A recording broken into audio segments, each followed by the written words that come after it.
Governor Pritzker. Welcome to the show. Thanks for having me. No, it's so great to have you. You have been one of the strongest Democratic voices against Trump in general, but certainly since he won re-election. But there are some people who are saying that the party is still not pushing back hard enough. What do you think is the right strategy? Should we just be on offense all the time? Is there a risk of overplaying it? How are you thinking about this? Well, first of all, I think we ought to be focused, right? It's clear they're trying to flood the zone. They want us to pay attention to Greenland and Panama Canal and all these things that really don't have anything to do with the lives of ordinary Americans every day. And so at least we Democrats ought to be focused on, frankly, what we ought to have been focused on in the last election, too, which is affordability and, just making life a little easier for people. How about healthcare, where Democrats have the right solutions and the Republicans are just trying to take healthcare away from people? So I think we should talk a lot about that and focus on that. But I think you can't overlook the fact that they're tearing down the institutions of our government, the institutions that have been established under the Constitution. And it's vitally important to all of us that we preserve those things.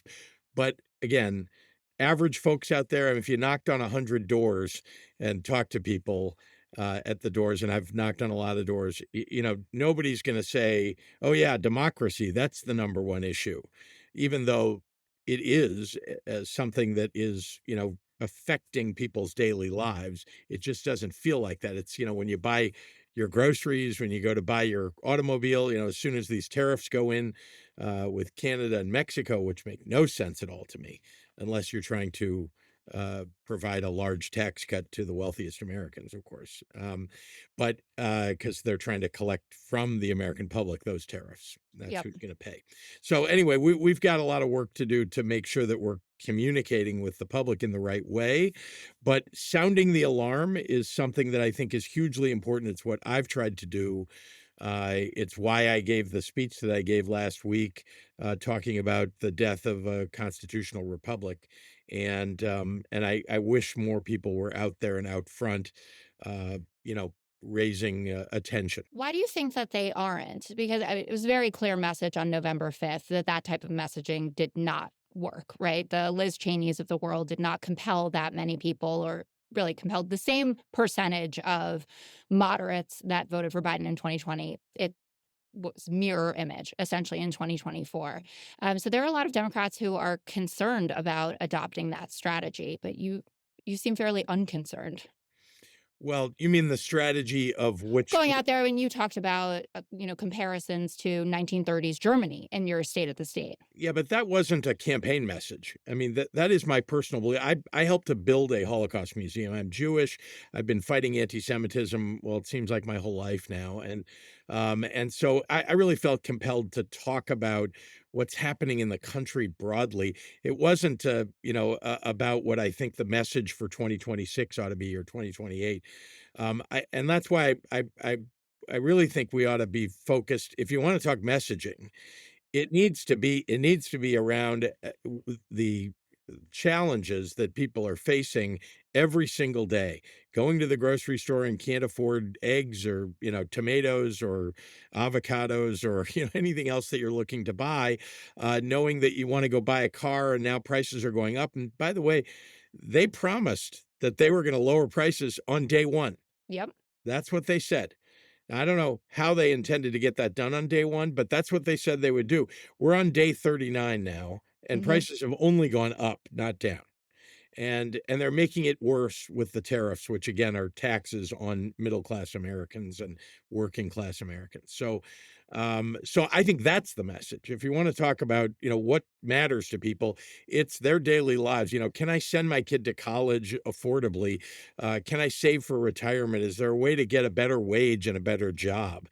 That's another one. Let's talk wages. You want a stark contrast between the two parties? We Democrats, we think $7.25 as a minimum wage and $14,000 a year, that's what that yields, isn't enough to live on, and we're for raising the minimum wage. Republicans, they're either okay with a $7.25 minimum wage, or some of them want to do away with a minimum wage altogether. I'd like to fight that fight in 2026. I think that ought to be a central focus of at least one part of the economic message. So that's what I think we ought to be talking about. Meanwhile, as you know, I do think that many of us, need to, as leaders, remind people that the institutions of government are why you're able to get the things that matter to you. And when they get torn down, in other words, if you care about healthcare, if you care about veteran services, if you care about, being able to get a rise in the minimum wage, you need a representative democracy that actually is representative. And you need to make sure that the courts are forcing the administration and the Congress and everybody else to follow the law. But if the administration ignores the courts, then boy, we're all done for in this country. We're not going to have a democracy 2 or 4 years from now. That does seem to be like the main vulnerability so far in the first, 39, 40 days of the Trump administration, which is centered around what Doge is doing, the kind of cuts that they're making. There have been several judges that have said this is illegal. Elon Musk's popularity has been plummeting, while Trump's has gone down a little bit, but not nearly the change that we've seen with Musk. Voters 2 to 1 aren't comfortable with what Doge is doing. Do you think that that is a central point of focus where Democrats can play it safe in opposing Trump without seeming like they're out of step with their voters?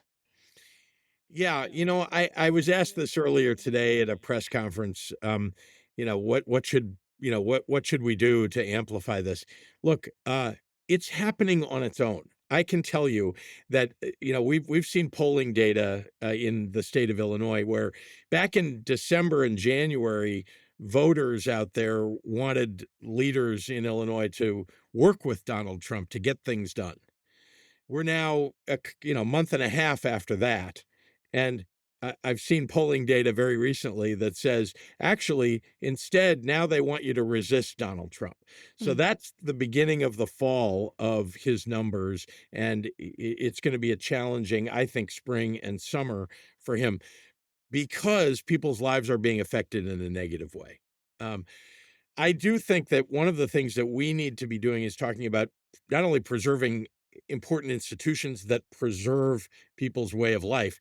By the way, do you want to get on an airplane and know that there aren't air traffic controllers in the tower that can do the job? Elon Musk letting go air traffic controllers, and then I think yesterday tweeting, "Oh no, we need hundreds of them to come back, please."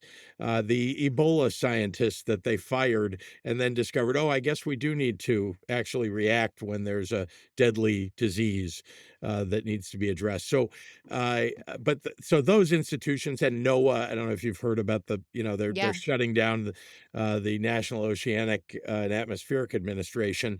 Remember, that's the thing that helps you know whether the hurricane is coming to Florida or to Georgia or to Texas.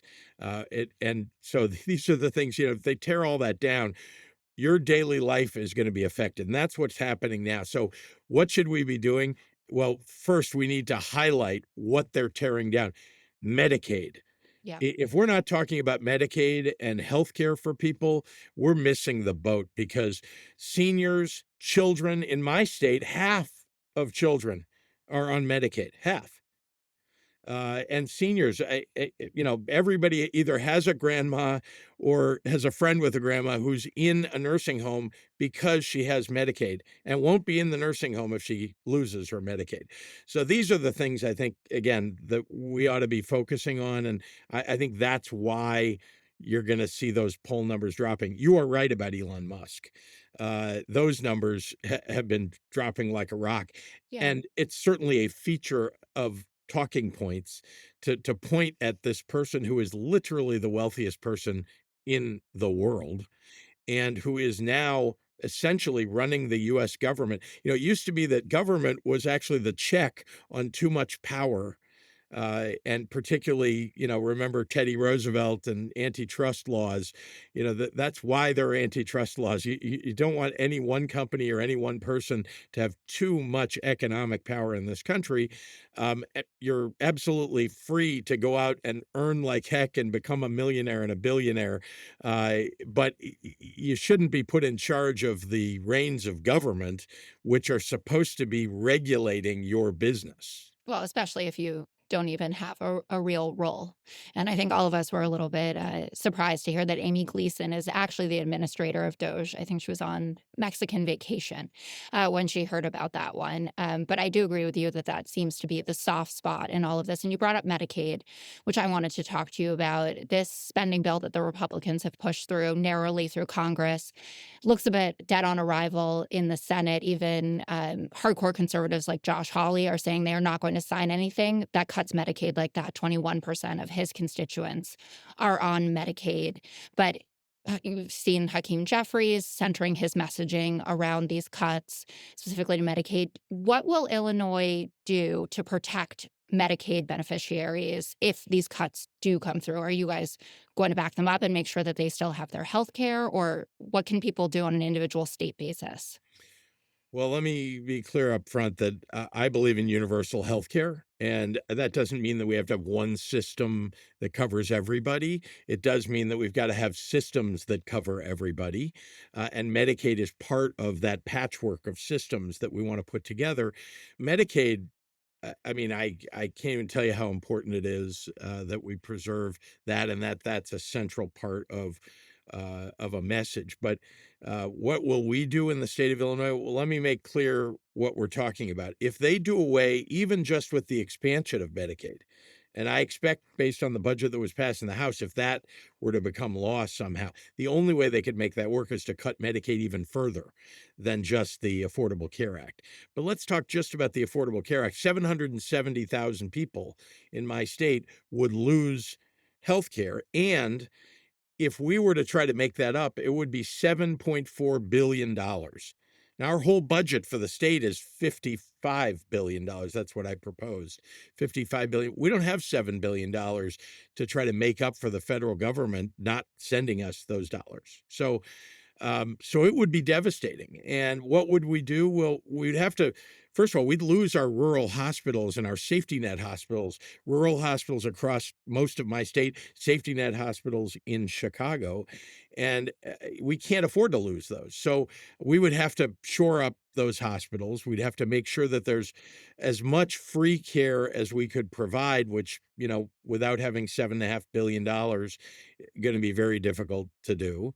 But the $700 million, $750 million that the state provides as part of that Medicare expansion, we would probably have to turn that into subsidies for hospitals and for clinics. So it's not good enough. Honestly, I mean, it's what we would be able to do, but it's not good enough. And that's why we've got to go out, all of us, and fight like heck. One more thing, the people who will lose their health care as a result of what they're trying to do in the House budget, many of them are Republicans. Indeed, I Yes, think about half in Illinois, and we're not a 50-50 Democrat-Republican state, but half the people who would lose Medicaid as a result of that would be people who live in Republican districts, and they are Republicans.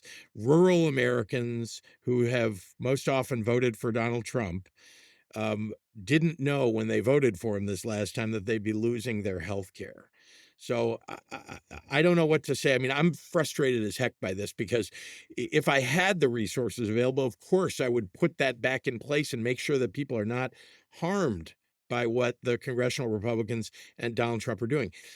Last thing on this topic, which is, or at least for me, Donald Trump he keeps saying, oh, no, he's not going to hurt, he's not right. going to cut Medicaid, Medicare, or Social Security. Well, meanwhile, indeed, he endorsed the Republican plan in the House that would cut Medicaid.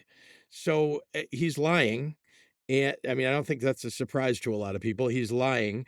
But if he's lying about Medicaid, is he lying about Medicare and Social Security? Probably. We don't know yet, but you ought to be awfully suspicious. Absolutely. I think that they often rely on the fact that some of their own supporters aren't necessarily going to actually look at the language of the bill or connect the dots for them. But I think the Democrats have actually done a very good job of drawing that line straight to the Medicaid pot. I'm glad to hear that you do have a backup plan, though obviously these things will not be adequate to compensate for it. And it's a tough position to be in to be championing what the federal government is doing for you, because I think people, generally speaking, are suspicious of it or aren't taking account of the things in their daily lives that are from the government. But it seems like the smartest way forward with us to say there are inefficiencies, but you get a hell of a lot out of the federal government. Sorry, you want Yeah, to and say I something? think it's okay to talk about the inefficiencies. Yes. Admit that government. Listen. I've seen it. I was in business before I became governor. Now I'm in charge of a government, and I can tell you that there are inefficiencies everywhere. And waste, fraud, and abuse, as people like to talk about it, it exists for sure, and we're always trying to root it out. But unlike using a chainsaw, the way that Elon Musk talks about, and just cutting programs entirely. Instead, what you need to do, and this is the hard work of governing, by the way, is you need to go into the agencies and task the people who are running the agencies with finding the areas of inefficiency and ineffectiveness. And I want to focus on that last part because effectiveness is the important part of these programs. People need healthcare. They want efficiency, but most of all, they want it delivered effectively to them. And that involves efficiency. So I say that because making our institutions work is really important for reinstilling trust that people have in government. Because I get it. People don't trust government. And, I came from outside of government. I can tell you, when I saw, for example, that in Illinois, when I showed up, my predecessor, the Republican who preceded me, had left 140,000 Medicaid applications that they hadn't looked at. And they were basically just delaying giving people their health care because he didn't want to pay for it. Right? That's ineffective and inefficient. You need people to get healthcare, otherwise they're gonna end up in an emergency room. It'll cost you a lot more. And then there are a whole lot of things that happen in government that take too long. And so we've got to just acknowledge those things and recognize that, of course, there's inefficiencies. People are all excited about, oh, a Department of Government Efficiency. That sounds great. But I have to say, not if they're taking away the things that really matter to you, like childcare, like Meals on Wheels, like Medicaid. I want to switch gears a little bit and talk about immigration, which was such a central piece of the presidential election, obviously. And what happened under the Biden administration hurt candidate Biden and then candidate Harris a lot more than maybe some expected it to. You have discussed the fact that you will cooperate with ICE insofar as they are coming to pick up convicted criminals. Tom Homan has shown up, the border czar in Chicago, is talking about rounding up people. Where does all of that stand? And what are you doing in Illinois to make sure that you can be responsive to the way that people voted and that they believe there is a migrant crisis going on, and also protecting people? Yeah. Well, we've got to have an immigration policy that actually makes some sense. They showed up in Chicago, Tom Homan did, and ICE with Dr. Phil in tow. It's like, What do well, you have so against Dr. Phil? it's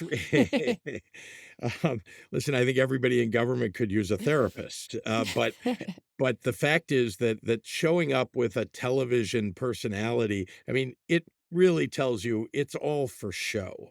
Mhm. And they want to parade in front of the cameras the undocumented immigrants that they're finding, when it turns out that, first of all, quite a number of the people that they rounded up are actually U.S. citizens. And they just didn't, and like none of us, walk around with our citizenship papers, right? That sounds an awful lot like Germany in the 1930s, and that's not something that So people got rounded up and taken to Guantanamo, and you've read some of the stories Yeah. about that. So it's been a a terrible show for everybody, first of all. And second of all, you have to have a coherent policy. You can't just say, we're going after all the undocumented immigrants. Let's start with the most violent, the people who've been convicted of a crime. I think none of us out here, governors, anybody, believes that someone who's been convicted of a violent crime who's undocumented deserves to stay in this country. So fine, come get them. That's great. We've always wanted help trying to arrest people who are violent criminals. But, you know, they're not showing up at our prisons and our jails with warrants from a court, which is all you need, right? And it would be easy to get to say this person's undocumented. We should deport them. Why aren't they doing it? It's one of two things. Either they're smart enough to recognize that if you take people who are undocumented out of prison and then deport them and let them free, that they might end up coming back to the United States. These are violent criminals. We caught them, we convicted them, we put them in prison. So you don't really want to let them go. That's, you know, perhaps they understand that, perhaps. But they're not showing up at our prisons and our jails to with warrants to take them away.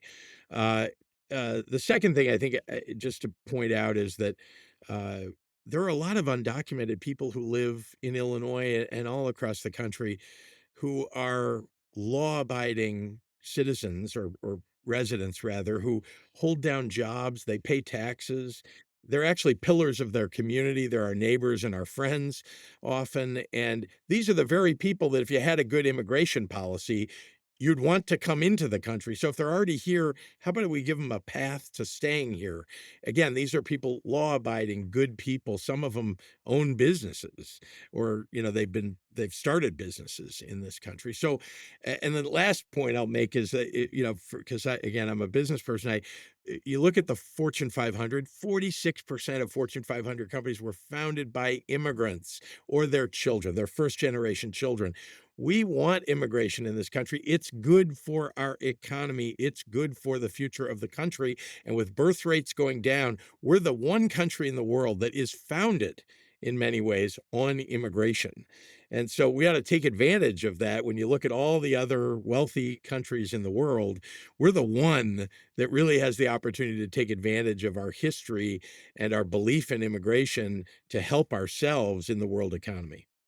I can't escape the fact that here I'm in New York City. People in Chicago felt exactly the same way, that the migrant crisis got wildly out of control and that we essentially had an open border policy. And then once some Republican governors started busing migrants up to our cities, that we realized what life is like in Eagle Pass, Texas, for our fellow Americans there. And there were a number of city council meetings in Chicago that were widely covered. We did here at Fox, where residents were showing up and talking about how their resources were being diverted to people who were here illegally, and that that wasn't okay, that it had to be, in this sense, America first. And that's been a key contributor to Mayor Brandon Johnson's low approval rating. I believe it was 6% in an M3 poll that came out earlier this week.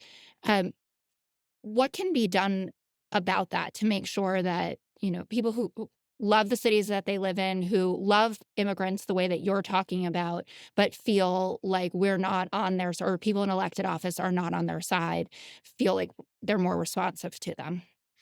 Well, I was a critic of the Biden administration's policy. In fact, I reluctantly, I wrote a public letter. I sent it to the president and made it public, about the mistakes that I think were being made at the border and the ways in which, you know, the federal government needed to step up and do a better job on immigration, particularly around the migrants. You know, meanwhile, just to be clear, and I know there were a lot of people, not just in Chicago, but around the country, who were upset about migrants showing up in their communities. You know, and it cost our state quite a lot of money, and our city of Chicago. Uh, but let me be clear. This was a humanitarian crisis from my perspective. I didn't create the crisis, but all of a sudden, as you're pointing out, you know, buses showed up and they were aimed at Chicago. It wasn't like people just naturally decided in the middle of winter they're going to get on a bus from Texas and go to Chicago, you know. And indeed, people showed up here with T-shirts and sandals on when they arrived. So the it was an enormous challenge. Um, the policy wasn't right.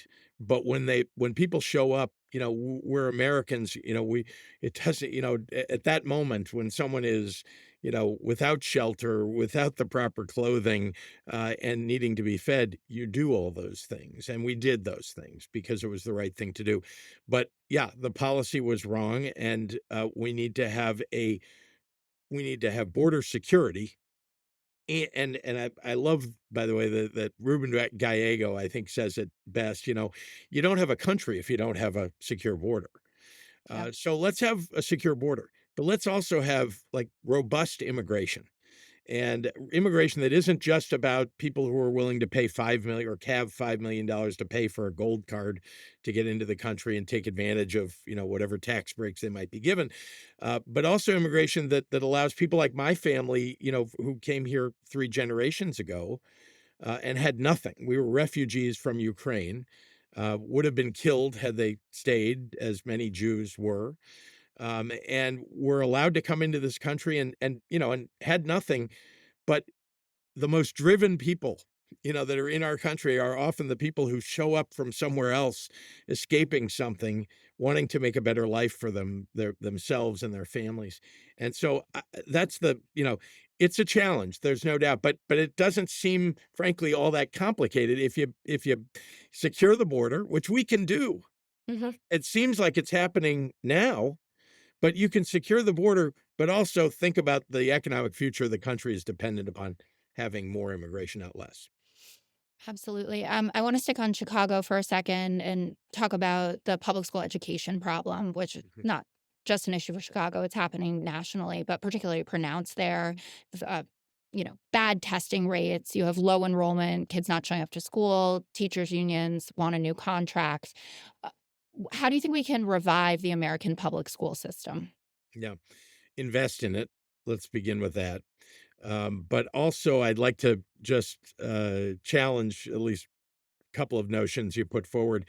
The NAEP scores, which are the English, the reading and math scores that are done nationally. These are the tests that are given all across the nation. Just came out, and our eighth graders in Illinois came in second in the nation. Number one was Massachusetts. Number two was Illinois. Our eighth graders in math came in fifth in the nation. So we're actually doing pretty well. I'm talking about, the state of Illinois is is doing reasonably well. There are always challenges in big cities versus other places like suburbs, for example, but that doesn't mean we got to give up on those kids or give up on investing in those schools, but they do need to be managed well, and we do need to attract teachers. We don't have enough teachers, and we're going to need more. And we have put in programs. I have to attract teachers to provide, signing bonuses to help them get housing and so on. And we have the ability to attract them because we pay reasonably well if you want to be a teacher in Chicago or anywhere in the state of Illinois. So it's an attractive place to teach. But we got to invest in these schools. We're not fully invested in the state of Illinois. We're trying really hard. I inherited a fiscal situation that was terrible in 2019 when I came into office, and we've gotten 9 credit upgrades, and we've finally got a rainy day fund, and we've increased funding for education by more than $2 billion since I came into office, and we're continuing that with the proposed budget I put in place. Our kids are worth investing in, and I would say the wraparound services that you need for their families is also hugely important in order for our kids to get ahead. Last point I'll make on this: early childhood education. I've been involved in this arena for 25 years, long before I was governor, is perhaps the most important arena for us to invest in. It's universal preschool, but it's also, everything from early intervention services, which can make the difference between a child growing up, with challenges in autism their whole life, or perhaps being able to actually join a classroom in a public school, and graduate and go to college. Those early intervention investments make a big difference. So do home visitation programs. We've seen that nurses or professionals showing up and helping parents do a better job and answer questions for them, and providing them a healthcare check makes a big difference. So I mention all that because I think people think that Well, if children are not doing well in school, if our school isn't doing well, well, that maybe we ought to divest from schools and just let it kind of happen on its own in a private market. And the reality is that public education is the foundation of our democracy, and we need to invest in it, not divest. Yeah. I wanted to, as an extension of the school conversation, could you talk a little bit about your push to ban cell phones in school and, some of what you're hearing also from concerned parents that they won't be able to reach their kids if, God forbid, there's an emergency? Yeah. And that was a very important thing that I considered as I put the policy together. We need to, first, we need kids to be focused in class. We need teachers to not have to fight the fight with students about their devices in class. And if you ask teachers and ask most parents, and I have done that. I've talked to an awful lot of people about this. Most parents will tell you they would rather their kids didn't have those devices in class. They do want them to have them in school, though. They want, in other words, it's okay with them if it's in their locker or if they check them in outside the classroom. They want their kids, though, to be able to focus in class, and they want their teachers to be able to focus on their kids in class. So, parents, generally speaking, very much in favor. How do we take care of the problem where their parents? Remember, there are some kids who actually need to have a device because there are a variety of reasons why, but one is just anxiety. And so that's just one example. But what we've done is proposed a policy where the schools get to work on their individual policies, but they're designed to have exceptions. Again, there are also health needs. I mentioned a mental health need and anxiety, but there are other health needs, diabetes, for example. And we've got, automatic readers for people who have diabetes. So these are all things that are taken into account in this policy. Broadly speaking, though, this is hugely popular. There's just no doubt about it, and it's the right thing to do. And I have kids who graduated just 2, 3, 4 years ago, two of them, from high school, and I went and asked them, about how distracting is it, and also, uh, did your friends experience cyberbullying, in classes? And the answer is yes, that there was that going on just in a single classroom. People are getting bullied on their device. So I think the trade-off is actually a really positive one. Just leave the device outside the door. There's a way to lock them up, and you can get it when you leave class. And for the most part, it's not going to be a problem, and schools get to make those decisions for themselves.